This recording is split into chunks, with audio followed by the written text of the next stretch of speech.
Bien-aimés, bienvenue dans ce nouveau magazine consacré à des découvertes bibliques où chaque fois que nous allons nous rencontrer, nous allons raisonner ensemble comme le lisons dans Ésaïe chapitre 1 verset 18. Et pour aujourd'hui, nous avons un message spécial où nous voulons nous poser une question au regard de tout ce qui se passe actuellement dans le monde entier, eu égard aux religions et à la foi en général. Et c'est de savoir s'il y a une raison de croire. Il y a-t-il une raison de croire? En ces temps changeants et difficiles où les promesses de stabilité, de sécurité se concrétisent, rarement lorsque des leaders religieux de confiance se révèlent faux, quand mentir en politique semble être la norme, quand ceux dont vous dépendez le plus vous font le plus de mal, est-ce qu'il y a encore quelque chose dans lequel vous pouvez placer votre confiance? Eh bien, nous allons voir si nous pouvons faire entièrement confiance à la Bible qui est supposée être la parole de Dieu. Et pourquoi? Nous allons tout de suite examiner les preuves. Mais avant cela, permettez-moi de prier avec vous. Toi le pain divin, toi la parole faite chair, toi l'incarnation même, nous venons à toi tel que nous sommes, pour que tu puisses nous consacrer, tu puisses nous inspirer, comme tu as inspiré ceux par lesquels tu es passé pour nous donner ce livre qui nous ouvre l'esprit et nous accorde l'intelligence au milieu de cette ignorance, la sagesse au milieu de cette confusion et surtout ta révélation divine au siècle des siècles. Merci de nous assister en étant toi-même notre divin instructeur au nom puissant de Jésus-Christ. Amen. Alors la première question que nous allons nous poser, c'est de savoir ce que prétend la Bible sur elle-même. Lisons donc dans 2 Timothée, chapitre 3, verset 16. 2 Timothée, chapitre 3, verset 16, où Paul écrit à Timothée quelque chose d'important. En 2 Timothée, chapitre 3, verset 16, nous lisons ceci. Toute écriture est inspirée de Dieu et utile pour enseigner, pour convaincre, pour corriger, pour instruire dans la justice. C'est ce que la Bible dit d'elle-même. Ensuite, allons un peu dans 2 Pierre chapitre 1, verset 21. 2 Pierre chapitre 1, verset 21. Que nous dit la Bible là-bas? Nous lisons ceci. Car ce n'est pas par une volonté d'homme qu'une prophétie a jamais été apportée, mais c'est poussé par le Saint-Esprit que des hommes ont parlé de la part de Dieu. Allons un peu voir l'évangéliste Jean pour voir ce qu'il a à nous dire dans son évangile au chapitre 10 et au verset 35. Nous lisons. Si elle a appelé Dieu ceux à qui la parole de Dieu a été adressée, et si l'écriture ne peut être anéantie. Au verset 36, nous lisons, celui que le Père a sanctifié, envoyé dans le monde, vous lui dites, tu blasphèmes. Et cela parce que j'ai dit, je suis le Fils de Dieu. Ce que nous notons ici, c'est que si l'écriture ne peut être anéantie. Alors, la réponse qui nous vient par rapport à ce que la Bible révèle sur elle-même, c'est donc de comprendre que la Bible prétend être inspirée, écrite par des hommes qui ont été guidés par le Saint-Esprit. Cette Bible nous dit que ces messages qu'elle comporte ne peuvent pas être brisés ou prouvés faux. Parce que d'abord, elle est inspirée de Dieu, ensuite, ce n'est pas par une volonté d'homme, et elle ne peut être anéantie. Voyons un peu comment Jésus, qui fut la parole incarnée, a démontré sa confiance et sa foi dans les Écritures. Allons dans Matthieu chapitre 4 et lisons les versets 4, 7 et 10. Jésus répondit, il est écrit, l'homme ne vivra pas de pain seulement, mais de toute parole qui sort de la bouche de Dieu.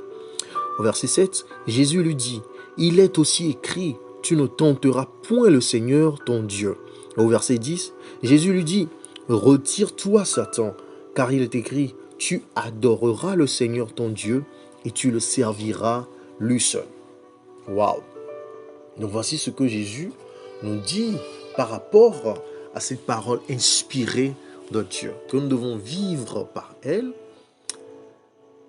et que c'est écrit, donc c'est une révélation depuis des siècles. Lisons un peu Jean chapitre 17, verset 17. Jean chapitre 17, verset 17.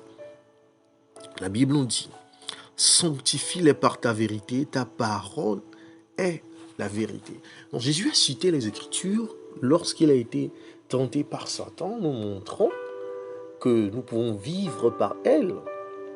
Et il a également dit que cette parole est la vérité par laquelle nous pouvons être sanctifiés. Donc Jésus a cité la Bible et a déclaré que c'était vrai.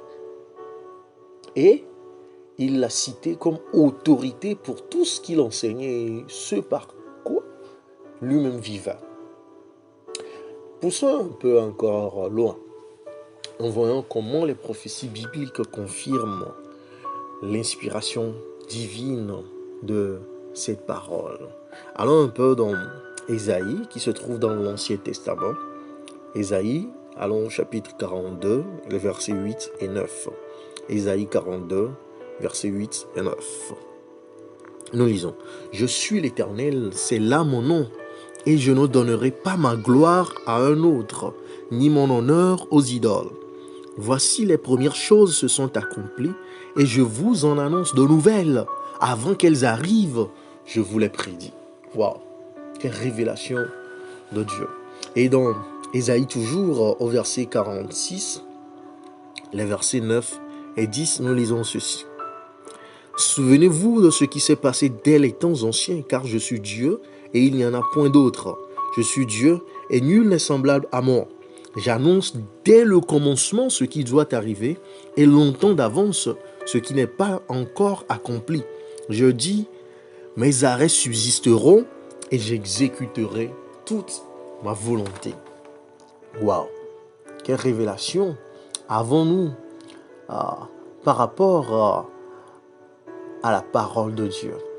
Écoutez, savez-vous qu'avant la naissance de Cyrus, le prophète de la Bible de Dieu, s'est inspiré de son esprit pour l'annoncer comme le général qui renverserait Babylone? Et le prophète même nous dit que Dieu lui révèle des choses avant que ces choses ne paraissent.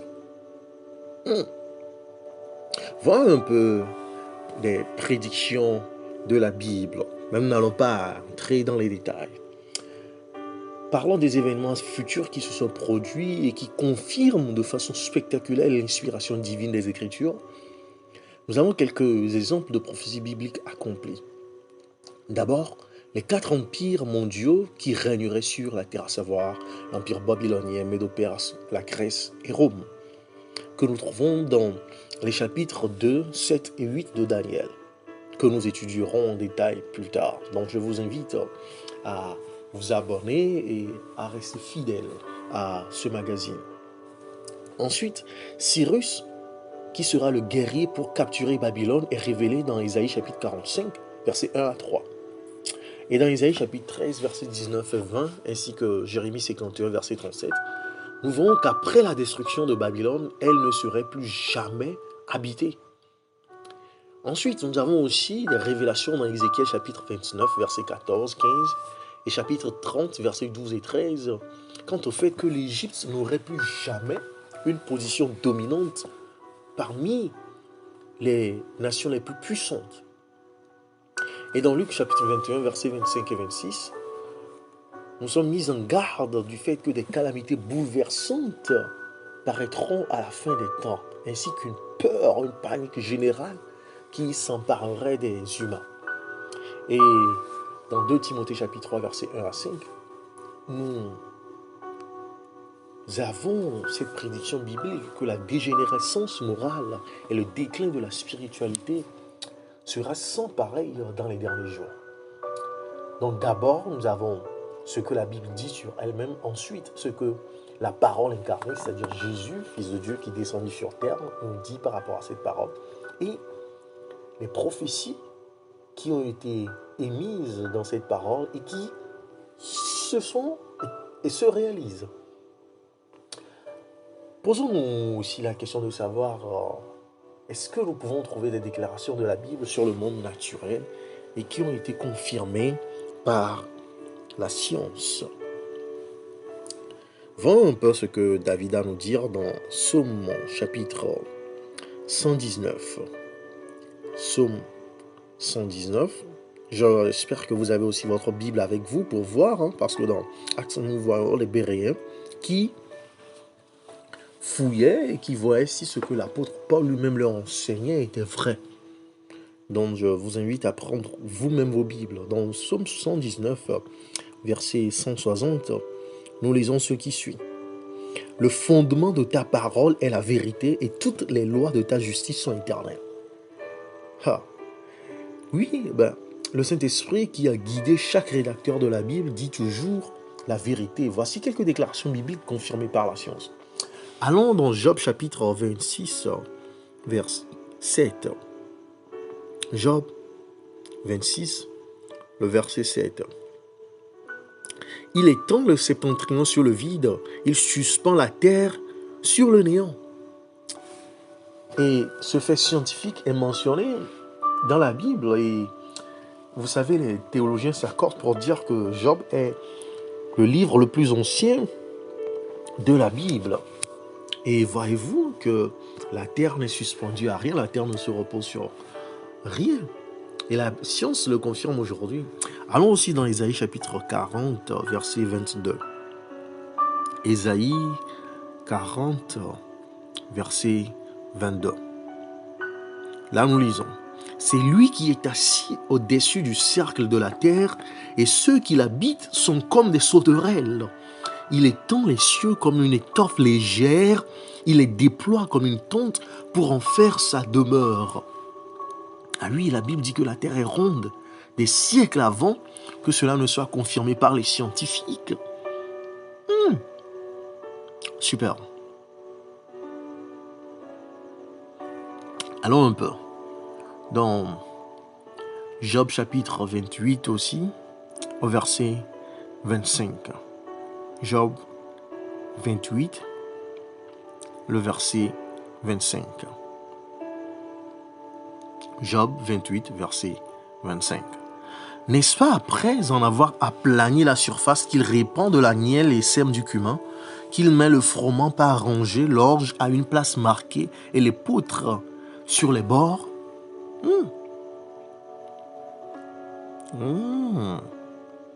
Wow.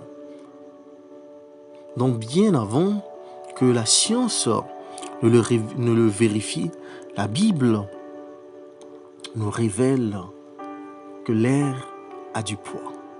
Wow. Posons-nous donc la question de savoir si les déclarations sur la santé sont-elles toujours pertinentes dans le monde d'aujourd'hui. Nous cherchons toujours à voir si nous pouvons croire à la parole de Dieu. Avec toutes les confusions que nous avons aujourd'hui, avec tout le savoir auquel nous avons accès. Allons dans 3 Jean 2. 3 Jean, c'est un seul chapitre 2. Bien-aimé, je souhaite que tu prospères à tous égards et sois en bonne santé, comme prospère l'état de ton âme. Vous voyez, Dieu veut que sa création soit heureuse et en bonne santé. Et voici quelques exemples de principes de santé biblique qui confirment son inspiration divine.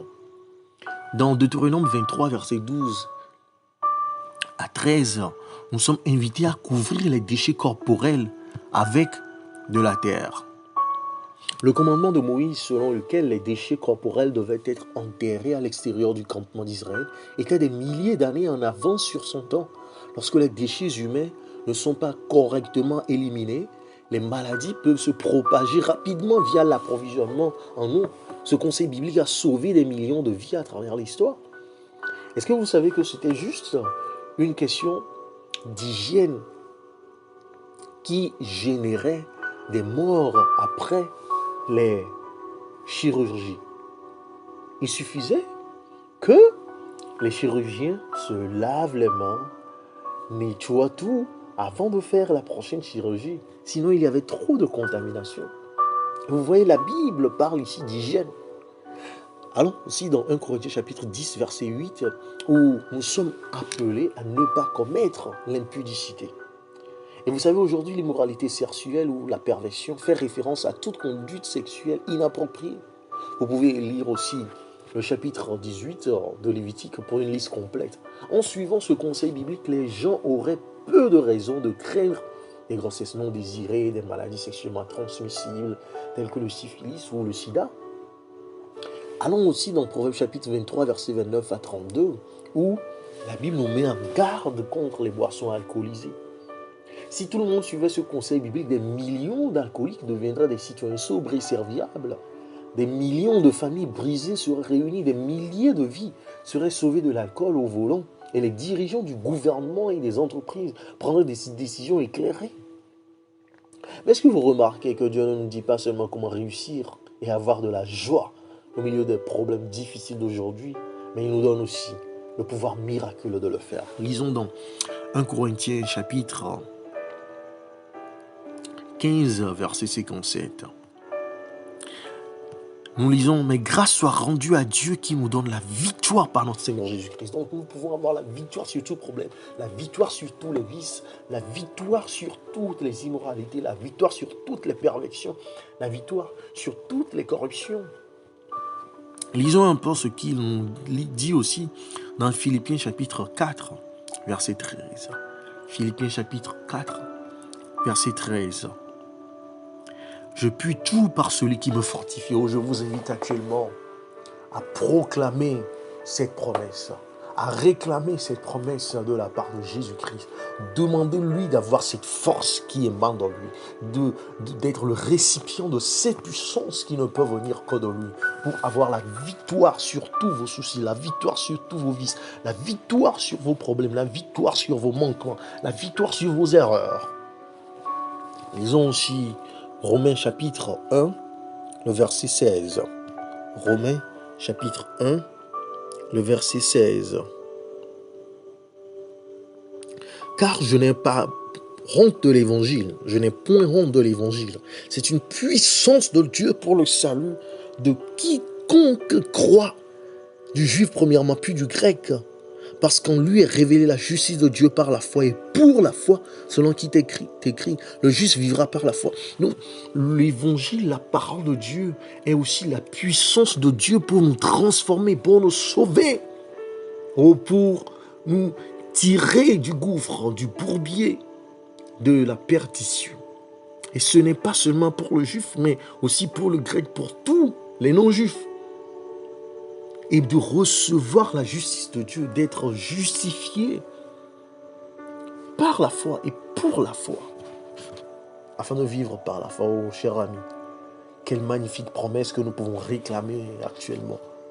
À l'endroit où vous vous trouvez, quoi que vous fassiez, demandez à cette puissance de transformation du Seigneur, de manifestation de sa puissance, de vous prendre, de vous rendre captif de sa puissance et de vous transformer en une personne meilleure, en une personne superbe.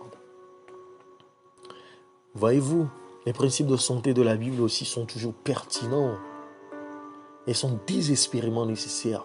Nous vivons des crises sanitaires sans précédent. Nous faisons face à des maladies incurables, des pandémies qui ne cessent de se propager jour après jour. Ah, cher ami, pourquoi ne pas suivre les conseils de santé prescrits par le Créateur humain? Allons un peu voir les déclarations historiques de la Bible pour vérifier leur exactitude. Partons dans l'Ancien Testament pour pénétrer dans les écrits du prophète Ésaïe au verset 45. Au chapitre 45, pardonnez-moi, au verset 19. Lisons. « Je n'ai point parlé en cachette dans un lieu ténébreux de la terre. Je n'ai point dit à la postérité de Jacob, cherchez-moi vainement. Moi, l'Éternel, je dis ce qui est vrai, je proclame ce qui est droit. Waouh!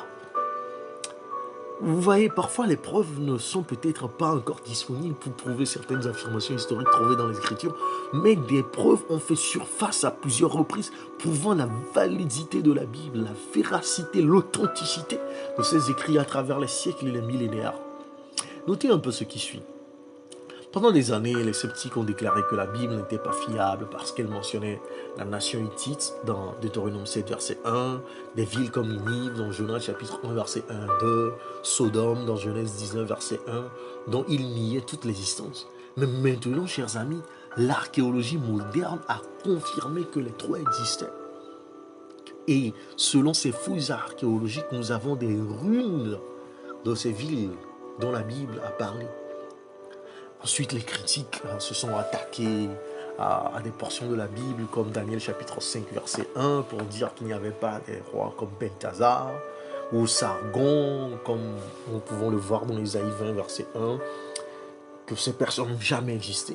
Et encore une fois, leur existence a depuis été confirmée et cela fait preuve de voyages touristiques aujourd'hui, d'aventures archéologiques, d'États entiers, d'érudits à la matière.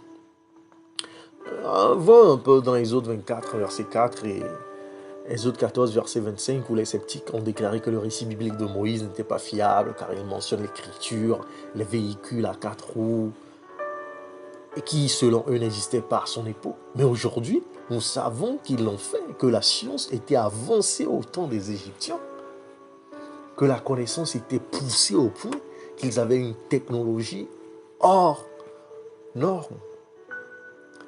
À une certaine époque aussi, les 39 rois de l'ancien Israël et de Juda n'étaient connus que par le récit biblique. Et si les critiques doutaient de leur existence, mais lorsque les archéologues ont trouvé des archives anciennes indépendantes qui mentionnent bon nombre de ces rois, le récit biblique s'est avéré une fois de plus exact. Et les détracteurs de la Bible se sont trompés à plusieurs reprises, car deux nouvelles découvertes ont confirmé les personnes, les lieux et les événements bibliques. Aujourd'hui, vous avez des musées comme le British Museum, vous avez des musées en Allemagne, des sites entiers dédiés à ces fouilles archéologiques en Turquie, en Grèce actuelle, en Israël, en Jordanie, qui prouvent tous ces récits. Et vous savez que ces détracteurs ont dû confesser leur ignorance, leur égarement. Alors voyons encore s'il y a d'autres faits concernant la Bible qui prouvent son inspiration divine. D'abord, les 6 livres qui forment ce livre canonique que nous avons pour la plupart des protestants ont été écrits sur 3 continents, en 3 langues, par environ 40 personnes différentes, telles que des rois, des bergers, des scientifiques, des avocats, un général d'armée même, des pêcheurs, des prêtres et un médecin, sur une période d'environ 1500 ans, sur les sujets les plus controversés par des gens qui, dans la plupart des cas, ne s'étaient jamais rencontrés, par des auteurs dont l'éducation et les antécédents variaient considérablement. Pourtant, bien que cela semble totalement inconcevable, les 6 livres maintiennent une harmonie les uns avec les autres. Et même lorsque de nouveaux concepts sur un certain sujet sont exprimés, ils ne sapent pas ce que les autres auteurs de la Bible disent sur le même sujet. Et c'est presque trop incroyable pour le croire. Demandez aux personnes qui ont vu le même événement de faire un rapport de ce qui s'est passé et vous découvrirez que les histoires seront souvent très différentes et se contrediront d'une certaine manière.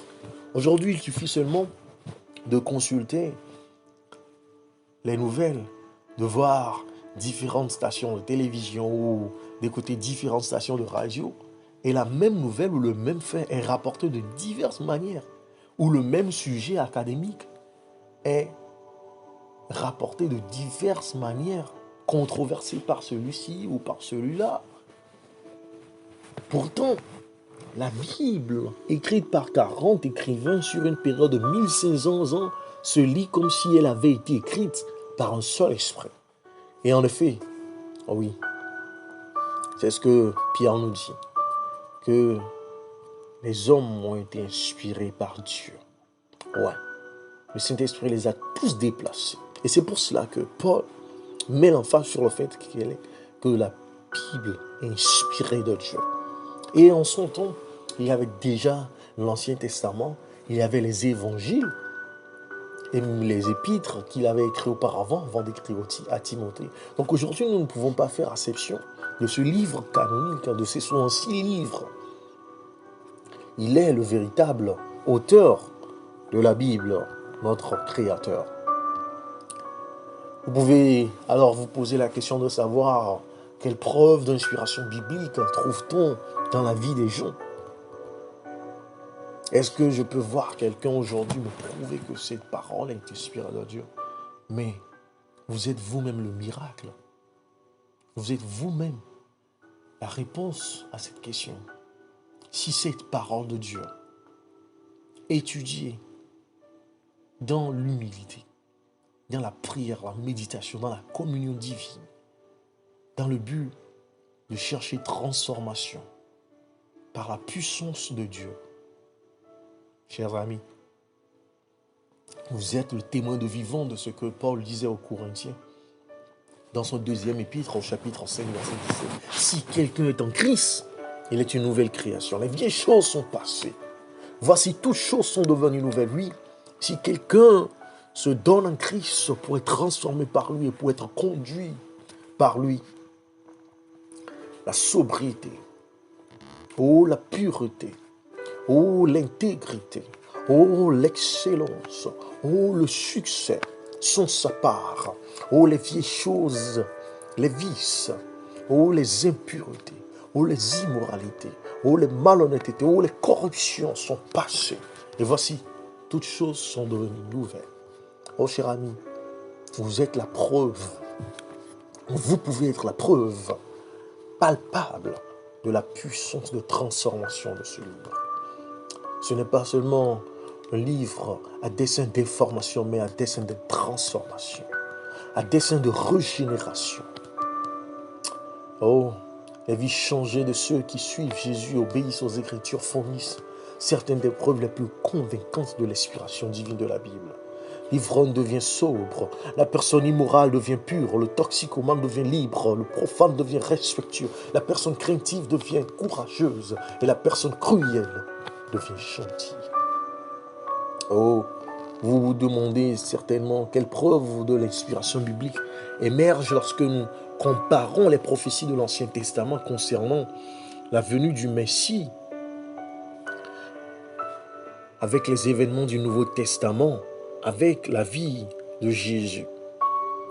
Si vous voulez découvrir ce secret, alors je vous invite pour la deuxième partie de cette étude sur l'authenticité, sur la véracité, sur la capacité de la parole de Dieu. Y a-t-il quelque chose encore qui nous est laissé pour croire? Je vous réponds avec un oui retentissant. Et vous pouvez être la preuve. Ah oui, vous pouvez être la réponse à cette question. Et je veux vous inviter afin que nous puissions prier, afin que nous puissions nous abandonner à cette parole faite chair. Alors permettez-moi de prier avec vous, afin que cette parole inspirée puisse vous inspirer, afin que cette parole transformatrice puisse vous transformer, afin que cette parole bourrée d'informations puisse vous informer, vous éclairer, dissiper les ténèbres, chasser la confusion. Éternel notre Dieu, toi qui as inspiré cette parole, je te prie que cet auditeur, cette auditrice soit inspiré. Toi qui transformes, puisse-t-il être transformé. Toi qui guérit, puisse-t-il être guéri. Toi qui restaure, puisse-t-il être restauré. Toi qui sauve, puisse-t-il être sauvé. Toi qui élève l'esprit abattu. Toi qui relève l'indigent, le pauvre. Toi qui défends l'abandonné. Fais grâce et fais justice à ces personnes. Et surtout, illumine-les par ta parole. Et que cette grâce déborde en eux, surabonde pour ta gloire, au nom puissant de Jésus-Christ. Amen. Alors, au rendez-vous prochain, Abonnez-vous, partagez, soutenez. Que Dieu vous bénisse.